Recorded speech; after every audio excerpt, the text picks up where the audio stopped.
First of all language যেটা আছে মানে প্রোগ্রামিং ল্যাঙ্গুয়েজ যেটা আছে সেটা তিনটা লেভেলে ভাগ করা যায়। ফার্স্ট লেভেল হচ্ছে মেশিন ল্যাঙ্গুয়েজ, এটাই একমাত্র ল্যাঙ্গুয়েজ যেটা কম্পিউটার বুঝে, অন্য কোনো ল্যাঙ্গুয়েজ কম্পিউটার বুঝে না। মেশিন ল্যাঙ্গুয়েজ, তো মেশিন ল্যাঙ্গুয়েজটা কি? এটা হচ্ছে যে বাইনারির একটা বিরাট একটা সিকোয়েন্স, এখানে কোনো এ বি সি বা ফর লুপ ওর কোনো কিছু ও লেখা জানে না, ও শুধু জানে 0 1 এর কম্বিনেশন ওর হেক্সাডেসিমেলে এটা দেওয়া থাকে। দেখছেন? কারণ কি এটাই ইম্পর্টেন্ট যে এর জন্য আমরা বাইনারি হেক্সাডেসিমেলটা মাইক্রোপ্রসেসরে শিখতেছি, কারণ কি এই যে মেশিন ল্যাঙ্গুয়েজটা আছে সেটা শুধু বাইনারি অর শুধু ডেসিমেলের কম্বিনেশন, হেক্সাডেসিমেলের কম্বিনেশন, আর কোনো কিছু না। এটা বড় একটা বিশাল একটা স্ট্রিং, ঠিক আছে? এবং এটাই কম্পিউটার বুঝতে পারে, আর কোনো ল্যাঙ্গুয়েজ ও আর বুঝতে পারে না, ঠিক আছে? কিন্তু এই যে সিকোয়েন্স একটা আছে, যেমন হ্যালো ওয়ার্ল্ড প্রিন্ট করতে, হ্যালো ওয়ার্ল্ডকে যদি ডিরেক্ট আমরা মেশিন ল্যাঙ্গুয়েজে প্রিন্ট করতে যাই তাহলে মেবি এই বাইনারির মানে 700 থেকে 800 বিট লাগবে, ঠিক আছে? তো আমি তো 700 থেকে 800 বিটটা মুখস্থ করে রাখতে পারবো, আমার জন্য সম্ভব না, হয়তো বা কম্পিউটার বুঝতে পারবে, কিন্তু আমি মানুষ হিসেবে এটা আমার জন্য সম্ভব হবে না, ঠিক আছে? তার জন্য পরবর্তীতে কি আছে অ্যাসেম্বলি ল্যাঙ্গুয়েজ, যেটা মাইক্রোপ্রসেসরে আমরা ইউজ করবো। অ্যাসেম্বলি ল্যাঙ্গুয়েজ হচ্ছে একটা লো লেভেল ল্যাঙ্গুয়েজ, যেটা কি করে যে এগুলাকে একটু অ্যাডভান্স করছে। এখনো আমরা বাইনারি হেক্সাডেসিমাল ইউজ করি, কিন্তু আমরা একটা কোড দেখে বুঝতে পারি যে এটাতে আমরা যোগ করতেছি না বিয়োগ করতেছি না কি কি করতেছি, এটা আমরা মানে একটা মানুষ দেখে বুঝতে পারে। এটা কিন্তু মানুষ দেখে বুঝতে পারবেই না যতক্ষণ না ও এটাকে কনভার্ট করতেছে, কিন্তু এটাকে কনভার্ট করার দরকার নেই, ও দেখেই বুঝতে পারবে যে এই কোডে কি হচ্ছে, ঠিক আছে? আনুমানিক একটা ধারণা নিয়ে ফেলতে পারবে যে হ্যাঁ এই কোডে এই কাজগুলো হচ্ছে, ঠিক আছে? এবং আমরা দেখবো যে এইটাই আমরা কি করতেছি যে অ্যাসেম্বলি ল্যাঙ্গুয়েজ, এইটাই আমরা কি করবো মাইক্রোপ্রসেসরে ইউজ করবো। আর এটা হচ্ছে যে হাই লেভেল ল্যাঙ্গুয়েজ যেটা অ্যাকচুয়ালি আমরা লিখি, ঠিক আছে? যেমন প্যাসকেল, তারপর ফরটেন ছিল, প্যাসকেল বেসিক, প্যাসকেল, তারপর আছে সি শার্প, পাইথন, তারপর আছে জাভা, তারপর জাভা, তারপর পাইথন, আরো অনেকগুলো আছে, রুবি, আরো অনেকগুলো ভাষা আছে। আমরা যেটা বলি সেগুলো হচ্ছে সবচেয়ে হায়ার লেভেল, ওটা কম্পিউটার জানেও না। তো এই যে হায়ার লেভেলের ল্যাঙ্গুয়েজটা আছে সেটা কি করে মাইক্রোপ্রসেসর বুঝতে পারে না, সেটা কারা বুঝতে পারে? আমরা মানুষটা বুঝতে পারি, এবং আমাদের জন্য এই ল্যাঙ্গুয়েজগুলো লেখা, একমাত্র আমাদের জন্য এই ল্যাঙ্গুয়েজগুলো লেখা। এগুলো কি করে? এগুলো কিন্তু মাইক্রোপ্রসেসর বুঝতে পারে না। তো মাইক্রোপ্রসেসর বুঝতে হলে তখন কি করতে হয়? এই ল্যাঙ্গুয়েজ যেটা আছে সেটাকে বলা হয় যে আমরা যে কম্পাইলার বলি, ঠিক আছে? যে সিতে কম্পাইলার বলি, তারপর জাভাতে জেভিএম বলি, তারপর হচ্ছে যে আমরা যদি বলি পাইথনে কি বলি ইন্টারপ্রেটার, ঠিক আছে? এগুলো বলি। এই সবগুলো হচ্ছে যে কি করে যে এই হাই লেভেল ল্যাঙ্গুয়েজ গুলোকে কোথায় করে অ্যাসেম্বলি ল্যাঙ্গুয়েজে কনভার্ট করে, ঠিক আছে? অ্যাসেম্বলি ল্যাঙ্গুয়েজে কনভার্ট করে, যেটা মাইক্রোপ্রসেসর বুঝতে পারে। কিন্তু এটা মাইক্রোপ্রসেসর বুঝতে পারলেও এটা কে বুঝতে পারে না? কম্পিউটার বুঝতে পারে না। তার জন্য মাইক্রোপ্রসেসর কি করে আবার অ্যাসেম্বলারের সাহায্যে এটাকে কোথায় কনভার্ট করে? মেশিন ল্যাঙ্গুয়েজে কনভার্ট করে, তারপর যে অ্যাকচুয়ালি কম্পিউটার বুঝতে পারে যে কি কাজ করতেছে, ঠিক আছে? তো আমরা অ্যাসেম্বলি ল্যাঙ্গুয়েজটা কিভাবে প্যাটার্নটা কিরকম এই প্যাটার্নটা কিরকম সেটা আমরা দেখব। অ্যাসেম্বলি ল্যাঙ্গুয়েজটা কি হচ্ছে? এটা এখনো লো লেভেল ল্যাঙ্গুয়েজ বলা হয়, এবং এটা কি করে যে এত বিশাল বিশাল যে বাইনারি ডিজিট গুলো আছে সেগুলোকে কনভার্ট করে একটা ছোটখাটো একটা ওয়ার্ডে কনভার্ট করে, যেন আমরা কি করতে পারি যে মানুষ যখন চাইলে মাইক্রোপ্রসেসরে যদি কাজ করতে যায় তখন যেন মানুষ বুঝতে পারে যে এখানে অ্যাকচুয়ালি এই লাইনে কি কাজটা হচ্ছে, ওকে যেন ডিকোড না করতে হয়, বা ডিকোড না করতে হয় যে এটাতে কি করতেছে আগে আমাকে হিসাব করে বের করতে হবে, সেটা না করা। তো ওই যে ছোটখাটো যে ওয়ার্ড গুলো লেখা থাকে, এখানে কিন্তু ওয়ার্ড লেখা থাকে, ওয়ার্ড গুলো লেখা থাকে, সেগুলোর নাম হচ্ছে নেমোনিক্স, ঠিক আছে? এগুলো আমরা দেখবো যে কিভাবে নেমোনিক্স গুলো কাজ করে। তো এখানে একটা প্রোগ্রাম আছে অ্যাসেম্বলার, যেরকম আমি বললাম যে অ্যাসেম্বলার কি করে এই যে আমরা অ্যাসেম্বলি ল্যাঙ্গুয়েজ যেটা লিখবো সেটাকে কোথায় কনভার্ট করে? মেশিন ল্যাঙ্গুয়েজ আর মেশিন কোডে কনভার্ট করে, যেটা মেশিন বা কম্পিউটার বুঝতে পারে, ঠিক আছে? তো এই যে অ্যাসেম্বলি ল্যাঙ্গুয়েজ হচ্ছে যে আমরা যে দেখলাম যে প্রত্যেকটা ল্যাঙ্গুয়েজের কিছু না কিছু বেসিক পার্ট থাকে। যেমন আমরা কি দেখছি যে কতগুলো ফাংশন আছে, সিতে যদি আমরা সহজে ধরে যাই কতগুলো ফাংশন আছে, প্রিন্টএফ, স্ক্যানএফ, এগুলো বেসিক কতগুলো ফাংশন আছে। তারপর আমরা দেখলাম যে অ্যারে কিভাবে ডিক্লেয়ার করতে হয়, হাবি যাবে অনেক কিছু আছে ওইখানে, ঠিক আছে? আমরা দেখলাম যে কিভাবে ফাংশন ডিক্লেয়ার করতে হয়, কতগুলো রুলস আছে। তো ওখানে বিভিন্ন জিনিসের জন্য বিভিন্ন রুলস, যেমন আমরা লুপ কিভাবে লিখতে হয় সেটার জন্য একটা রুলস আছে, অ্যারে কিভাবে ডিক্লেয়ার করতে হয় সেটার জন্য একটা রুলস আছে, আর অনেক জিনিস আছে, ঠিক আছে? কিন্তু অ্যাসেম্বলি ল্যাঙ্গুয়েজ যেহেতু মাইক্রোপ্রসেসরের জন্য, ঠিক আছে, তার জন্য এটা হচ্ছে সবগুলা স্টেটমেন্ট। এখানে আমরা কি বলবো এখন?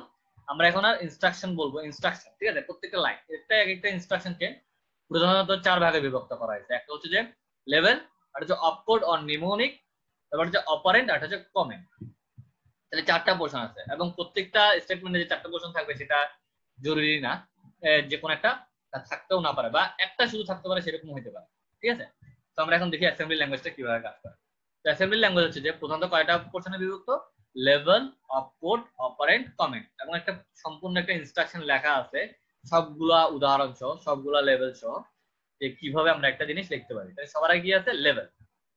লেভেল যেটা আছে সেটা হচ্ছে সিম্বল অর গ্রুপ, যেটা আমরা কি গ্রুপ অফ সিম্বল, মানে কিছু সিম্বল দিলাম, যেটা কি হবে, যেটাতে আমি একটা কি করবো, একটা পজিশন বুঝাবো। যেমন আমরা কি করি যে সিতে আমরা যদি ফাংশন, ফাংশনে কি করি যে আমার যদি কোথাও লাগে গড় করতে হয় বা লসাগু করতে হয়, তখন আমরা কি করি, বারবার কি ধরেন একটা করে আমার 3-4 জায়গায় লসাগু করতে হবে, তাই আমি কি বারবার কি লসাগুটা লিখবো না, আমরা কি করি এটা ফাংশন ডিক্লেয়ার করি এবং বলি দেই যে যেখানে আমার লসাগু লাগবে আমরা কি করি শুধু ডাটা সাপ্লাই করে দিই এবং বলে দিই যে হ্যাঁ এই ফাংশনে কল দিলে ও ফাংশনের নামটা দিয়ে দিই, তাহলে ও কি করে কল দিলেই তখন ওখানে চলে যায় এবং ফাংশনের কাজটা করে ব্যাক আসে।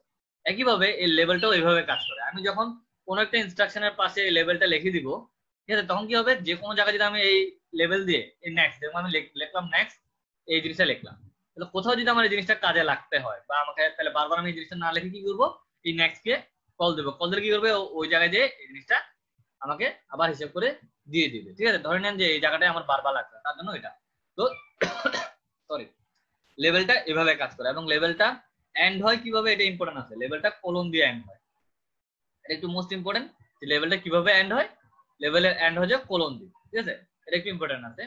এবং এবং লেভেল যে সবসময় থাকতে হবে সেটা না, যেমন কি আমাকে ফাংশনকে আমি সবসময় লিখি, আমার যখন দরকার লাগে তখন লিখি। সো লেভেল যখন লাগবে তখনই আমি জিনিসটা লিখি। ঠিক আছে, সবচেয়ে ইম্পর্টেন্ট পোর্শন এখানে হচ্ছে যে অপকোডটা অর যেটাকে বলা হয় নেমোনিক। ঠিক আছে, অপকোড অর নেমোনিক। যেমন আমরা এখানে কি বলা আছে যে অপকোড, যে আমরা এখানে যেটা দেওয়া আছে একটা অপকোডের উদাহরণ দেওয়া আছে, সেটা হচ্ছে অ্যাড, মানে কি আমি 3টা অ্যালফাবেট দিয়ে আমি একটা অপশন একটা জিনিস বুঝালাম যে অ্যাড। এই অ্যাড এর কাজটা কি, এই অ্যাড দিয়ে বুঝাচ্ছে যে আমি এডিশন, যে অ্যাড আমরা বড়তে লিখি অ্যাড, অ্যাড দিয়ে বুঝাচ্ছে ও অ্যাকচুয়ালি একটা ছোট অ্যাব্রিভিয়েশন হচ্ছে যে এডিশন। ঠিক আছে, তো এই এডিশনের শর্ট ফর্ম হচ্ছে অ্যাড। তাহলে আমি এখানে বুঝতে পারতেছি যে এই অপকোডটা কি করে, যে কি ফাংশনটা বা কি অপারেশন হবে এখানে বা কি কাজটা করবে সেটা বলে দিবে। অপকোডের কাজটা কি, এখানে কি কাজ করব আমি সেটা বলে দিবে। যেমন কি অ্যাড, এটা দিয়ে বুঝাচ্ছে কি আমি এখানে যে কাজটা হবে, ইনস্ট্রাকশনে কি কাজ হচ্ছে, অ্যাড করতেছি, অ্যাডিশন করতেছি। যেমন কি এরকম আরো কতগুলো আছে, এস ইউ বি সাব, মানে কি সাবট্রাকশন। ঠিক আছে, মানে কি বিয়োগ করাটা। ঠিক আছে, আরো আছে ডিভাইড, ঠিক আছে, অর ডিভিশন, এরকম করে মাল্টিপ্লিকেশন, অনেকগুলো এরকম পাবো আমরা আমরা ফিউচার যদি আমরা ক্লাস করি ইনস্ট্রাকশন সেটের ক্ষেত্রে অনেকগুলো পাবো, অ্যাড্রেসিং মোডে এরকম অনেকগুলো পাবো, যে এরকম হাবি যাবে অনেকগুলো আছে এরকম অপকোড গুলা, যেগুলোর আবার একটা নাম আছে, সেগুলোকে বলা হয় নেমোনিক। এই ছোট ছোট যে অ্যালফাবেট গুলো পাওয়া যায় সেগুলোকে বলা হয় নেমোনিক। ঠিক আছে, এবং এই অপারেশন কোড গুলাকে, এই অপারেশন কোড থেকে নরমালি কি আছে, অপকোড অফ নামটা আসছে। ঠিক আছে, এবং এটা সবচেয়ে ইম্পর্টেন্ট ভাইটাল একটা এলিমেন্ট, এখানে এটা অবশ্যই থাকবে। যদি কোনো একটা ইনস্ট্রাকশন লেখা থাকে তাহলে এটা অবশ্যই থাকবে। মিনিমাম যদি একটা ইনস্ট্রাকশনে একটা পার্ট থাকে তাহলে এটা অবশ্যই কোন পার্ট হবে, এই অপকোড পার্টটা হবে। তাহলে এখন দেখি আমরা এরপর যেটা পোর্শন আছে সেটা হচ্ছে যে নেমোনিকটা, সরি অপারেন্ট। অপারেন্টটা কি, যে আমি যে এখানে অপারেশন যে কাজটা করতে বললাম সেটা কার উপর করব, সেটা হচ্ছে যে এই অপারেন্টের উপর করব। কি করব, এই অপারেন্টের উপর করব। তাহলে অপারেন্ট কয় প্রকার হতে পারে, একটা ইম্পর্টেন্ট আছে। অপারেন্ট হতে পারে যে আমরা যেমন কি করতাম যে ভেরিয়েবল নিতে পারি, বা ডিরেক্ট আমরা কি করতে পারি, যেমন এক্স এর উপর ট্যান রেখে তারপর ভেরিয়েবলটা কাজ করতে পারি, আর আমি ডিরেক্ট ট্যান দিয়ে কাজ করতে পারি। ঠিক আছে, বা আমরা পয়েন্টে কি করতাম, যে আমরা একটা জিনিসকে পয়েন্ট করে রাখতাম, ওই পয়েন্টটাকে আমরা কি করতাম যে ভেরিয়েবল হিসেবে কাজ করি, বা আমরা অ্যারে নিতে পারি। এখানেও এই অপারেটরের মধ্যেও অনেকগুলো অপশন আছে যে আমরা কিভাবে অপারেন্ট ইউজ করতে পারি। একটা যে ডাটা, সরাসরি ডাটা নিয়ে কাজ করা, যেমন আমরা এখানে 07H কি বুঝেছি, যে হেক্সাডেসিমাল, এখানে যেরকম সরাসরি আমি ডাটা একটা নিয়ে কাজ করতেছি। আর হচ্ছে মেমোরি অ্যাড্রেস, আমরা দেখলাম যে মেমোরি থেকেও ডাটা কি আদান প্রদান করতে পারে, তো মেমোরি অ্যাড্রেস থেকে আমি ডাটা আদান প্রদান করতে পারি। আর হচ্ছে পোর্ট অ্যাড্রেস, পোর্ট অ্যাড্রেস বলতে কিরকম, যেমন আমরা মাউস দিয়ে, আমি যেমন এখন মাউস দিয়ে এটা কি করার কারণে, এভাবে কাজ করার কারণে মাউস থেকেও কি করতেছে, ডাটা ইনপুট দিচ্ছে, বা কিবোর্ডে ক্লিক করার কারণে কিবোর্ড থেকে ইনপুট দিচ্ছে। এগুলো হচ্ছে যে কি এক্সটার্নাল ডাটা। এই এক্সটার্নাল ডাটাগুলো যে পোর্ট দিয়ে নেয় সেগুলোকে বলা হয় পোর্ট অ্যাড্রেস। ঠিক আছে, বা এটা কি হতে পারে যে রেজিস্টার, যেমন আমি কি লিখলাম এখানে এল, আমরা লাস্ট ক্লাসে দেখছিলাম যে এল একটা এক্স রেজিস্টার একটা অংশ। ঠিক আছে, তাহলে আমরা সরাসরি কি করতে পারি, এল লিখতে পারি। কিন্তু এখানে যদি আমরা একটু ভালো করে লক্ষ্য করি যে অপারেন্টে একটা কমা দেওয়া আছে, ইট মিনস অবশ্যই তাহলে এটা 2-3টা অংশে বিভক্ত। অপারেন্ট প্রধানত 2টা পার্টে বিভক্ত। একটা পার্টকে বলা হয় ডেস্টিনেশন, প্রথম পার্টটাকে বলা হয় ডেস্টিনেশন, এবং পরের পার্টটাকে বলা হয় সোর্স। ঠিক আছে, এবং ডেস্টিনেশন সোর্সটা কিভাবে কাজ করে সেটা আমরা ইনশাআল্লাহ পরবর্তীতে বুঝবো। আপাতত আমরা জানি যে অপারেন্ট কয় ভাগে বিভক্ত, 2 ভাগে বিভক্ত, এবং অপারেন্ড যে কোনো একটা পোর্শন থাকতে পারে বা নাও থাকতে পারে বা দুইটাই থাকতে পারে। কিন্তু ইম্পর্টেন্ট একটা এখানে ইম্পর্টেন্ট কাজ হচ্ছে যে অপারেন্ড কয়টা পোর্শন নিতে পারে, অপারেন্ড এই চারটা প্রকারের মধ্যে যে কোনো একটা প্রকার নিতে পারে। কিন্তু এখানে ইম্পর্টেন্ট আছে যেহেতু ডেস্টিনেশন সোর্স আছে, সোর্স এই চারটার মধ্যে যে কোনো একটা নিতে পারে, মানে সোর্স ডাটা হইতে পারে, মেমোরি অ্যাড্রেস হইতে পারে, পোর্ট অর রেজিস্টার হইতে পারে, কিন্তু ডেস্টিনেশন ডাটা হতে পারবে না। এটা একটু মাথায় রাখবেন। ডেস্টিনেশনটা যেটা আছে এই অংশে আমি কখনো 07 বসাতে পারবো না বা আমি কোনো ডাটা বসাতে পারবো না। কারণ অবশ্যই হয় মেমোরি অ্যাড্রেস আর নয়তো পোর্ট অ্যাড্রেস, নয়তো আমার কি হবে রেজিস্টারের নাম হবে। ঠিক আছে, তাহলে এখানে দেখা যাচ্ছে যে আমার সোর্স আর ডেস্টিনেশন, তাহলে এই ডেস্টিনেশনের ডাটা বাদে সোর্স আর ডেস্টিনেশন যে কোনো কম্বিনেশন হতে পারে, যেমন কি দুইটাই ডাটা হইতে পারে, দুইটাই রেজিস্টার হইতে পারে, দুইটাই মেমোরি হতে পারে। ঠিক আছে, সরি মেমোরি হতে পারবে না, কারণ কি এখানে শর্ত আছে, একটা ইম্পর্টেন্ট একটা শর্ত আছে যে ডেস্টিনেশন এবং সোর্স যে দুইটা আছে সেটা অবশ্যই একসাথে মেমোরি অ্যাড্রেস হতে পারবে না। মানে কি কোনো কারণে যদি ডেস্টিনেশন মেমোরি অ্যাড্রেস হয় তাহলে অবশ্যই সোর্স মেমোরি অ্যাড্রেস বাদে যে কোনো তিনটা হতে পারবে, মানে data, register or the port address. আর যদি সোর্স কি হয় মেমোরি অ্যাড্রেস হয় তাহলে ডেস্টিনেশন যে কোনো দুইটার একটা হতে পারবে, যেমন কি হতে পারবে পোর্ট অ্যাড্রেস অর রেজিস্টার যে কোনো একটা হতে পারবে। ঠিক আছে, আমরা অপারেন্ডটা বুঝতে পারছি। আর কমেন্ট যেটা আছে সেটা হচ্ছে যে সি বা সি প্লাস প্লাস বা জাভার মতো অন্যান্য কাজের মতো কমেন্ট করা। কমেন্টটা কিভাবে স্টার্ট হয়, কোলন দিয়ে, সেমিকোলন দিয়ে স্টার্ট হয়, এবং এখানে বলে দেওয়া যে মানে কি আমি কি কাজটা করতেছি এখানে। ঠিক আছে, সরি এক মিনিট।